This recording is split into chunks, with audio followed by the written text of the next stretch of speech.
고린도전서 2장 1절에서 9절까지입니다. 함께 통독합니다. 형제들아, 내가 너희에게 말하노라. 하나님의 증거를 전할 때에 말과 지혜를 아름다운 것으로 아니하였나니 내가 너희 중에서 예수 그리스도와 그의 십자가를 박히신 것 외에 아무것도 알지 아니하기로 작정을 했습니다. 내가 너희 가운데 거할 때에 약하고 두려워하여 심히 떨었노라. 내 말과 내 전도하니 지혜의 원하는 말을 하지 아니하고 다만 성령의 나타남과 능력으로 하여 너희 믿음에 사람의 지혜에 있지 아니하고 다만 하나님의 능력에 있게 하였노라. 그러나 우리가 온전한 자들 중에서 지혜를 말하노니 이는 이 세상의 지혜가 아니요 또 이 세상에 없어질 하나님의 지혜가 아니요 오직 비밀한 가운데 있는 하나님의 지혜를 말하는 것이니 곧 가르쳐 본 것인데 하나님이 우리의 영광을 위하여 만세 전에 미리 정하신 것이라. 이 지혜는 이 세대의 바람이 하나도 알지 못하였나니 만일 알았다면 영광의 주를 십자가에 못 박지 아니하였으리라.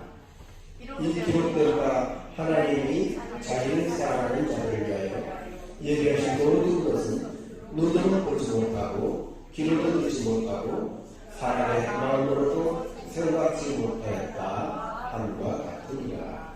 아멘. 하나님의 말씀입니다.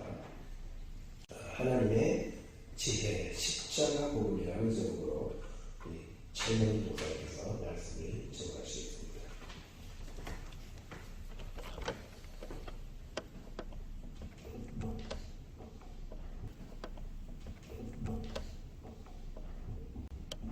다 같이 기도하시겠습니다. 억만 가지 죄악으로 이미 죽었던 저희들 주님의 십자가 보혈의 능력으로 다시 살게 하시고 새 생명 주심을 만남 감사하며 찬양과 영광을 주님께 올려드립니다. 이 영광 홀로 받으시고 저희들에게 무한한 은혜를 덧입혀 주심으로 말미암아 하나님 기뻐하시는 남은 여생의 삶을 살 수 있도록 하나님 복의 복을 나눠 주시옵소서. 주님, 부족한 종이 하늘에 섰습니다. 부족한 종을 성령께서 붙들어 주셔서 하나님의 뜻을 전하는 이 시간이 되게 하여 주시옵소서. 우리의 심령을 성령께서 직접 조명하여 주시옵소서. 감사하며 우리 주 예수 그리스도를 받들어 간절히 기도합니다. 아멘. 오래간만에 대학교에 섰더니 많이 떨리네요. 찬양대에서도 떨었는데 강단에서 더 떠네. 사도 바울도 말씀을 전하기 위해서 많이 떨었습니다. 저만 떤게 아니고 사도 바울같이 이렇게 위대한 인물도 말씀 전할 때는 많이 떨었어요. 오늘 본문 고린도전서 2장 1절로 9절 말씀으로 하나님의 지혜, 십자가, 복음이라는 지혜의 말씀으로 피차게 은혜를 기다리려고 합니다. 아멘. 예수 그리스도의 십자가, 복음과 그 감춰진 십자가의 신비는 하나님의 지혜로만 발견할 수가 있습니다. 2차 전도여행 후에 바울은 마게도냐 지방에 도착해서 빌립보 지역과 데살로니가 지역에 교회를 세운 다음에 베레아 지역을 거쳐서 고린도에 도착했습니다. 바울은 습관대로 고린도에 있는 한 회당을 찾아가서 안식일마다 복음을 전했습니다. 그러나 유대인들은 복음을 거부했습니다. 그래서 바울은 회당 옆 이방인 가정으로 장소를 옮겨서 이방인들을 대상으로 복음을 전했습니다.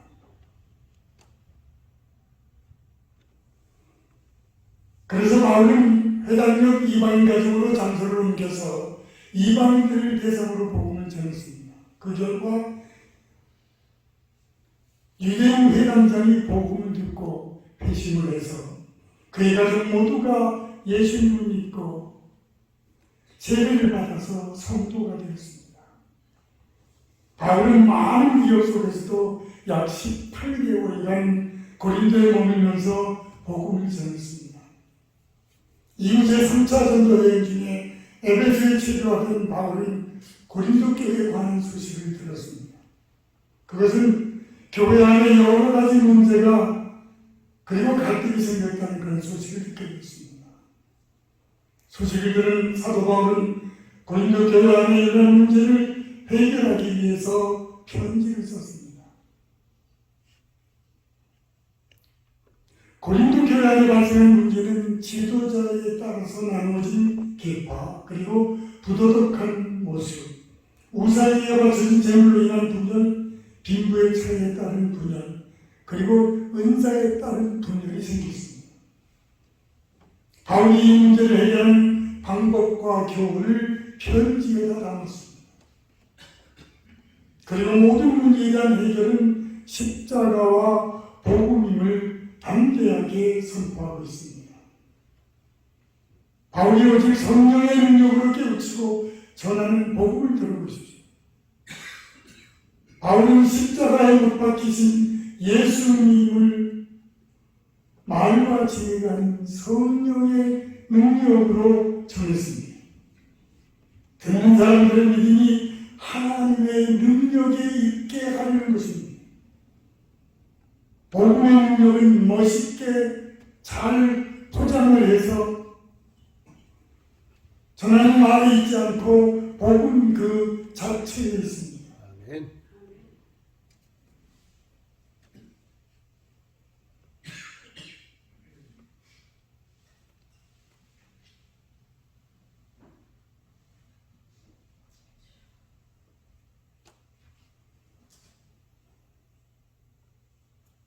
바울은 십자가에 못 박히신 예수님을 말과 지혜가 아니라 성령의 능력으로 전했습니다.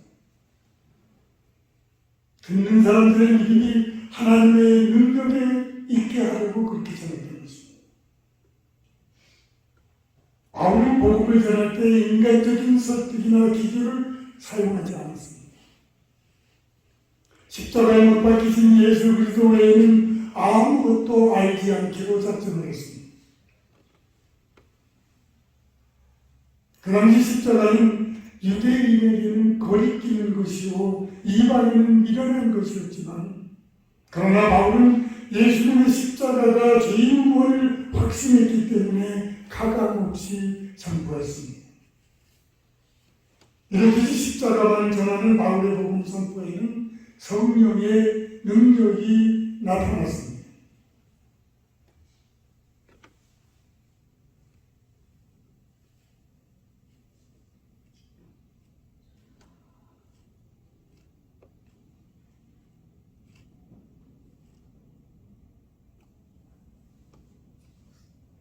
성령의 능력이 나타남으로 말미암아 고린도 성도들은 복음을 받아들이고 변화되었습니다. 기독교는 변화의 종교입니다. 바울은 자신의 복음을 전할 때 약하고 또 두려워하고 심히 떨었다고 말씀하고 있습니다.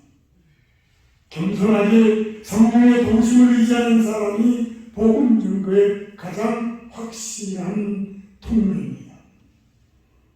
바울이 전한 하나님의 지혜는 바로 이 십자가의 복음입니다.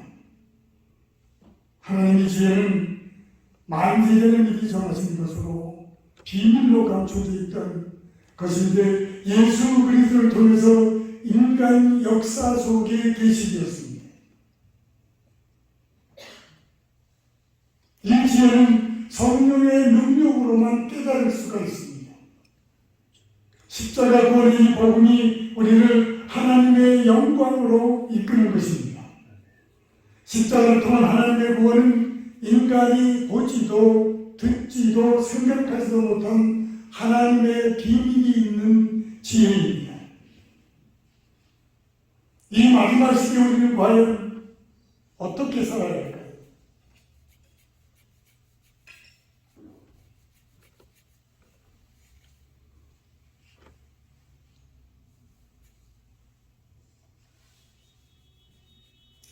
이 마지막 시대에 우리는 과연 어떻게 살아야 할까요? 마지막 시대일수록 경건의 모양만 있는 것은 다 무너집니다. 경건의 능력은 내가 아니라 하나님으로부터 나온 것입니다. 그래서 하나님을 아는 사람, 믿음이 있는 사람에게 경건의 능력이 나타나는 것입니다. 신앙인과 종교인은 다릅니다. 신앙인은 오직 예수님만 바라봅니다. 우리는 종교 지도자가 되지 말고 신앙 지도자가 되어야 하는 것입니다. 종교 지도자는 종교적인 것을 가르치고 신앙 지도자는 십자가에 못 박히신 예수 그리스도를 가르치는 것입니다.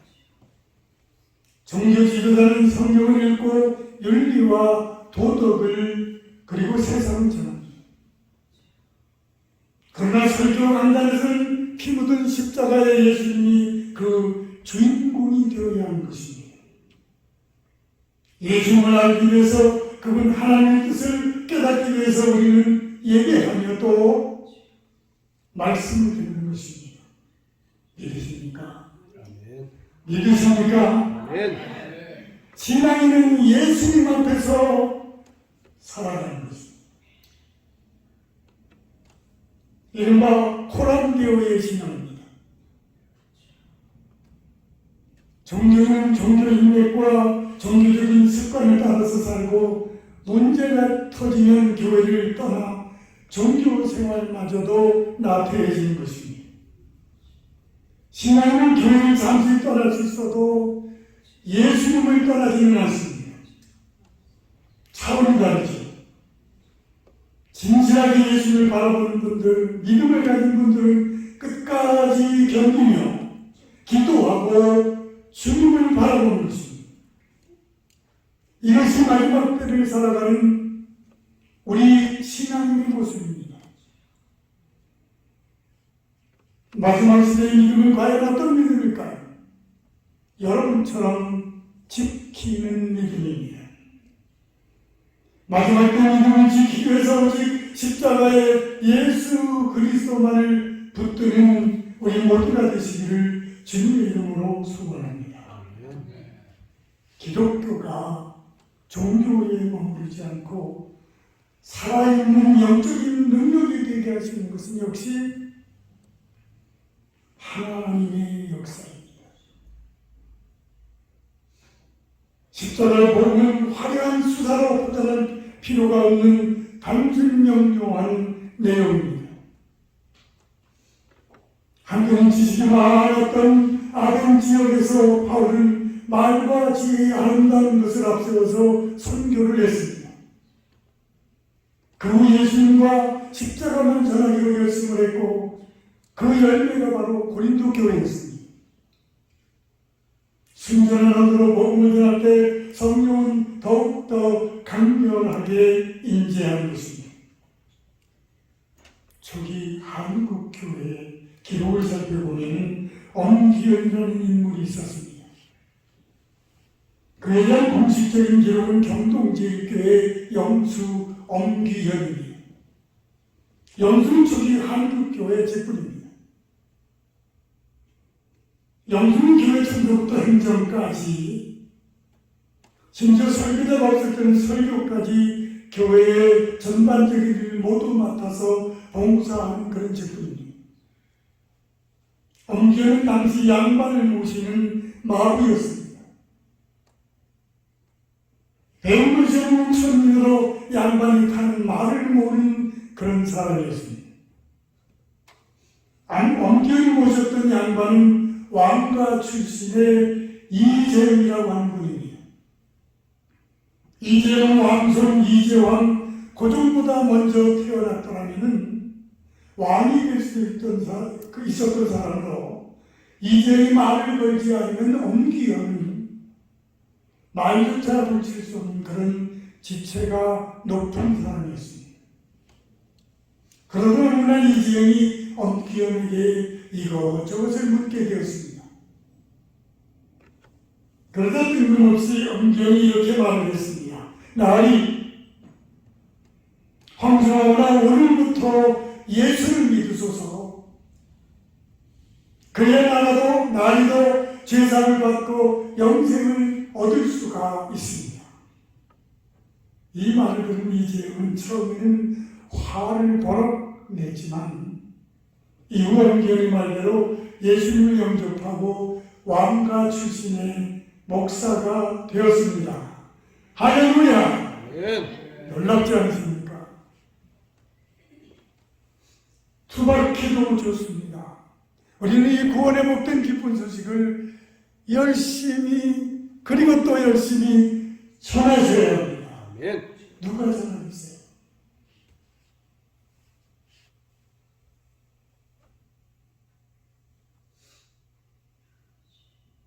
그 당시에 처음 내려갔던 이 마비의 어수룩한 그 복음의 그 메시지가 한 사람의 삶을 이렇게 완전히 바꿔놓습니다. 어수룩하고 투박한 말이지만 듣고서 크게 감동과 감화를 받은 경험이 있으신가요?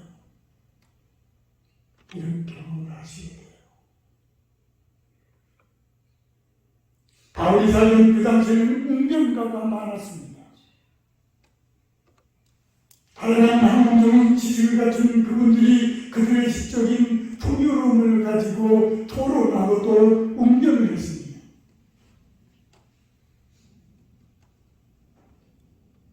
학문적인 지식을 갖춘 분들은 새로운 도시를 방문을 할 때에는 화려하고 또 유려한 말로 그 도시를 높이고 그런 웅변으로 자신의 업적과 지혜를 자랑했습니다. 그토록 화려한 말로 자신의 업적이나 지혜를 자랑함으로써 명예와 권력과 재정적인 이익을 얻을 수가 있었습니다. 이전에 바울은 아덴에서는 자신의 지혜로 복음을 전하려고 했습니다. 그러나 바울은 그곳 아덴에서 사람의 지혜로는 복음이 증거되지 않음을 깨달았습니다. 이를 경험한 바울은 2절에서 내가 너희 중에서 예수 그리스도와 그가 십자가에 못 박히신 것 외에는 아무것도 말하지 않겠다. 청중을 설득하기 위한 수사학적인 기술을 의지하지 않겠다는 것입니다. 사실 바울은 자신의 웅변 실력이 좋지 않은 알았습니다. 그래서 복음을 전할 때 3절에서 약하고 두려워하고 힘이 떨었다고 고백하고 있습니다. 이런 부족함으로 인해서 바울은 더욱더 성령님을 의지할 수밖에 없었습니다. 그리고 이 자신의 연약함을 통해서 하나님의 능력의 강함을 드러내 보이기로 작정을 했습니다. 바울은 인간의 수사 아니라 지혜가 아닌 하나님의 능력, 이른바 성령님을 통해서 하나님의 비밀을 전했습니다. 지혜와 화려함으로 꾸며진 말이 아니라 단순하고 투박한 하나님의 말씀을 통해서 위로를 받고 도전을 받은 그런 경험이 있으신가요? 하나님은 다양한 방법으로 우리를 찾아오십니다. 아무리 충산인수 같은 말을 할지라도 그 중심에 복음과 십자가가 없다면 그것은 마치 기분만 좋게 하는 마약처럼 해로운 것이 될 수가 있습니다. 과거에 한국교회가 복음을 할 때 울려 퍼진 복음의 메시지는 너무나 단순했습니다.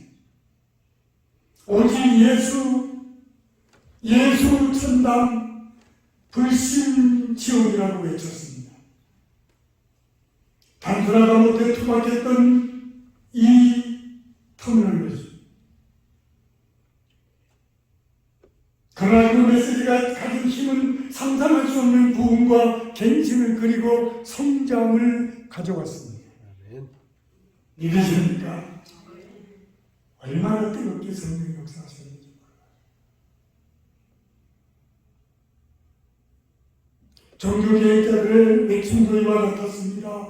오직 믿음으로, 오직 말씀으로, 오직 은혜로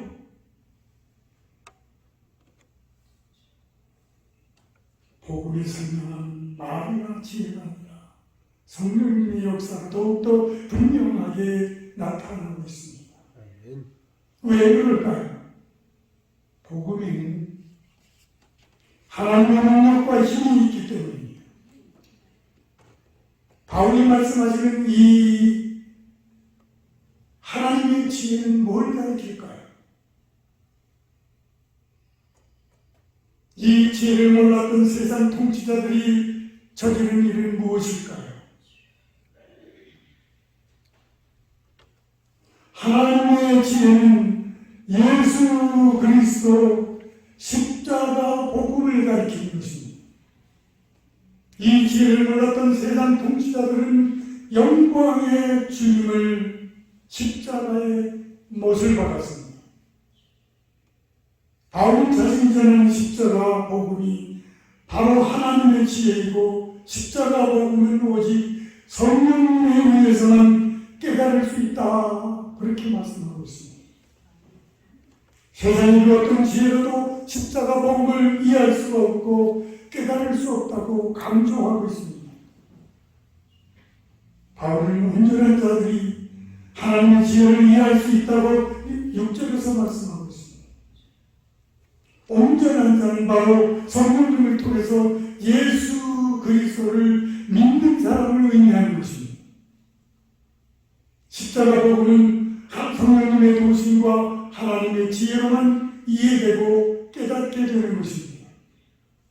따라서 세상 지혜나 통치자들의 지혜가 아무리 대단하다고 할지라도 그것으로는 감추어진 비밀을 알 수가 없습니다. 그래서 바울은 만약 어떤 통치자가 지혜로 그 비밀을 알았더라면 그리스도께서 그토록 처참하게 십자가에서 죽지 않으셨을 것이라고 8절에서 말씀하고 있습니다. 하나님의 지혜는 십자가 복음이며 십자가의 복음은 성령님의 도우심으로 우리가 믿게 되는 것입니다. 그리고 성령님의 도우심으로 믿게 된 모든 사람은 하나님의 영광에 참여하게 되는 것입니다. 이것이 바로 구원임을 사도 바울은 선포하고 있습니다. 따라서 하나님께서 베푸신 구원은 인간의 지혜와 판단, 경험과 인식을 초월하는 것으로 오직 하나님의 지혜로만 깨달을 수가 있습니다. 우리는 십자가 복음을 믿어서 영광스러운 구원을 얻었습니다. 나의 일상생활에서 복음의 능력이 과연 어떻게 드러나고 있나요? 십자가의 복음을 믿는 사람이 이 땅의 삶이 전부가 아님을 믿습니다. 다시 말해서 고단한 이 땅에서의 승리를 다하는 예수 그리스도를 믿는 자에게 허락되는 그 영광스러운 구원으로 말미암아 천국의 삶이 시작된 것을 믿는 사람이 바로 십자가 복음을 믿는 사람이요 이른바 그리스도입니다. 다양한 일로 인해서 하루하루 힘들고 또 고통스러운 삶을 살아간다고 할지라도 그리스도는 믿는 자에게 베푸시는 구원의 은혜를 잊지 않습니다. 영원의 아픔과 슬픔과 고통과 눈물이 없는 그 하늘나라가 예비되어 있음을 믿기 때문에 힘들지만 더 힘들어하지 않고 고통스러워도 더 고통스러워하지 않으면서 오히려 감사와 찬양과 기도로 하나님께 영광을 드리고 있습니다.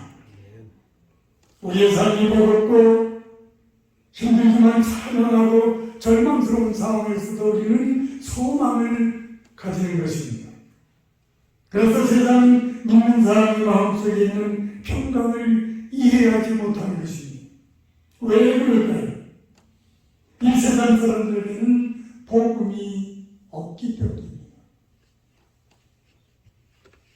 그래서 그리스도는 다릅니다. 그러나 그리스도는 다릅니다. 그리스도인들에 있는 고난과 어려움을 극복하게 하는 힘은 바로 하나님의 지혜로만 발견되는 십자가 복음의 능력입니다. 바울은 복음을 수사학자들에게 익숙한 미사여구나 가문 미설이 아니라 연약함과 두려움과 떨림 가운데서 전했다. 그렇게 설명하고 있습니다. 그리고 그렇게 했을 때 성령이 나타나심과 능력이 임하였다고 고백하고 있습니다. 세상 관점에서 미련하고 약해 보이고 거리끼는 것이 그리스도의 십자가 하나님의 능력과 지혜가 되는 것처럼 복음 전도자의 연약함과 두려움과 떨림은 성령과 능력이 나타나는 기초가 될 수 있습니다. 바울은 특별히 자신의 연약함을 십자가에 매달린 그리스도의 연약함과 연결을 하고 있습니다. 그 이유는 자신의 약한 가운데서 하나님의 능력이 더 강하게 나타나기 때문입니다. 이런 면에서 바울의 인생은 우리 주 그리스도의 인생과 너무나도 닮았습니다. 바울은 고린도 성도들에게 믿음이 자신의 수사적인 연결을 통해서 생겨난 것이 아니라 자신의 연약함 가운데서 하나님의 영과 능력의 확실한 증거로 이루어졌다고 분명히 고백하고 있습니다. 사람과 세상이 지혜에 의존하지 않고 하나님의 능력과 지혜에 의지할 때만 구원의 역사가 일어나는 것입니다. 바울이 고린도에 복음을 전할 때 그 사회의 주류 사상은 헬라 철학이었습니다. 철학적인 원리와 세상의 이상이 광범위하게 영향을 미치고 있는 고린도에서 복음을 전하는 것은 쉬운 일이 아니었습니다. 그러나 사도 바울은 오직 예수 그리스도의 십자가만을 붙들고 복음을 전했습니다. 복음은 하나님이 영원 전부터 계획하신 신비한 지혜이며 영원한 비밀입니다. 사람들은 바울이 감회에 갇혔기 때문에 그의 사역도 이제 끝이 났다라고 생각을 했습니다. 그러나 감옥에 들어온 바울은 어떻게 그 상황이 복음의 진전이 되었는지 궁금해하는 그런 사람들에게 이렇게 설명하고 있습니다. 빌립보서 1장 13절에 이러므로 나의 매임이 그리스도 안에서 모든 신비함과 그 밖의 모든 사람에게 나타났으니 라고 말씀하고 있습니다. 그렇습니다. 바울은 감옥에 갇힌 것이 신자로 감옥에 일하는 사람들과 감옥에 갇힌 모든 사람에게 예수님을 알리는 기회가 됐다고 말씀하고 있습니다.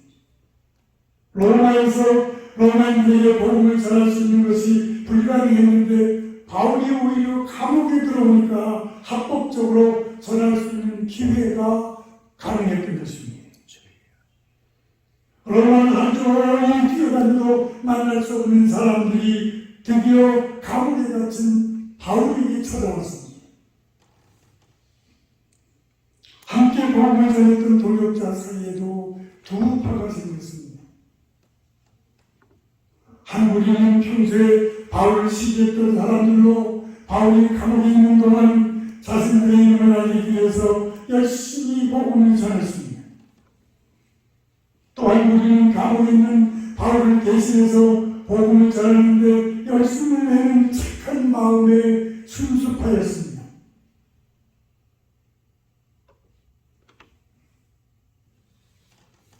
이 두 파가 경쟁을 하듯이 복음을 전하니까 가속도가 붙어서 로마 전 지역으로 빠르게 복음이 전해졌습니다. 감옥에 들을 때 바울은 어느 정도 좌절했을 것입니다. 하나님, 걸어다니며 뛰어다녀도 부족한데 이렇게 손발을 묶어두시면 제가 어떻게 복음을 전합니까? 라고 생각했을지도 모릅니다. 그런데 하나님은 그런 의구심을 완전히 씻어주셨습니다. 바울은 혼자 전하는 것이 겉하고는 비교가 안 될 정도로 빨리 복음이 확산되는 것을 보며 탄성이 나왔을 것입니다. 아, 내가 당한 일이 도리어 복음의 진보를 이루었구나. 나에게는 목선처럼 보이는 이 감옥에 갇히는 일이 하나님께는 직선이었구나. 복음은 인간의 능력으로 도저히 접근할 수 없는 최고의 신비이며 하늘에 속한 지혜입니다. 그러므로 복음을 전할 때 세상이 조롱하고 거절해도 이상하게 여기지 마십시오. 오히려 우주 최고의 신비이며 영광을 수료하고 있으니 감사하십시오. 사람이 머리에서 나는 지혜의 말은 설득력이 있어 보여도 정작 전도를 위해서는 쓸모가 없습니다. 전도의 결과는 철저하게 성령님께 달려 있습니다. 우리는 전도할 때 두려워하지 말고 오직 듣는 자의 마음을 여신 성령님의 조명하심을 의지해야 하는 것입니다. 바울이 십자가에 못 박힌 그리스도만을 전한 이유는 그분만이 참된 하나님이시며 바른 믿음의 근거가 되시기 때문입니다. 복음은 하나님께서 영원 전부터 계획하신 신비한 지혜이며 또 영원한 비밀입니다. 오늘 혼패가는 이 세상에서 영원한 지혜의 복음을 담대하게 전하시는 우리 한 분 한 분이 되시기를 주님의 이름으로 소원합니다. 아멘. 기도하겠습니다.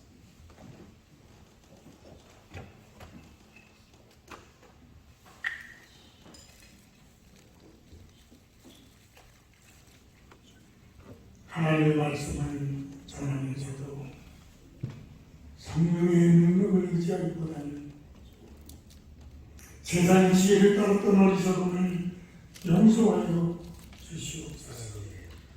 이 땅의 모든 세대가 성령의 지혜와 능력으로 살아가게 하여 주시옵소서.